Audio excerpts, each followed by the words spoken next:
Antònia, ens llegiràs una coseta pel concurs de Sant Jordi, veritat? Sí, llegiré aquesta cosa que sembla que m'agrada, vaja, a mi m'agrada. Vinga, molt bé, endavant. L'amor al nostre idioma. La llengua és la característica més potencial d'un país i, per tant, mereix ésser respectada. Despreciar el propi idioma és renegar de la pàtria i de la família.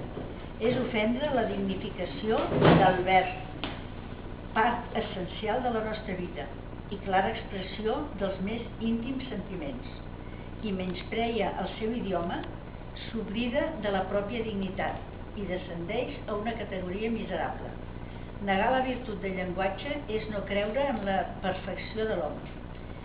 Hi ha res més elevat que estimar el nostre idioma amb un amor veritable? Envers ell estem obligats a la més sagrada gratitud i el més preuat respecte.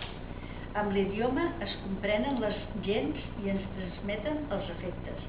Així, l'amor d'un va a l'altre sense cap esforç i amb la més franca generositat. Parla la llengua dels teus pares i venera-la, perquè la parlin els teus fills.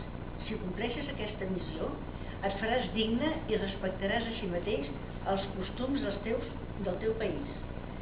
Això no vol dir que hagis de despreciar els altres idiomes. Estudia i parla els que et siguin més convenients. En les teves habituds donaràs preferència a la teva parla.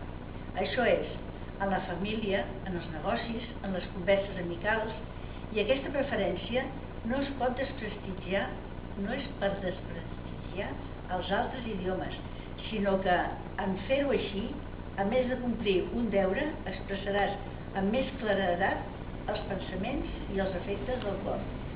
Si despulles el llenguatge de tots aquells mots grollers i de lletja vulgaritat, seràs agradable als qui t'escoltin. La bellesa en el parlar consisteix en saber dir paraules honestes sense intercalar-li mots denigrants. Guarda't de la blasfèmia i et posaràs en el lloc dels escollits. Per parlar bé no cal pas cap sacrifici. Solament la voluntat et proporcionarà el goig de saber fer ús amb noblesa d'aquest instrument que ens és dat per expressar els més íntims sentiments. Ja està. Molt bé. Moltes gràcies.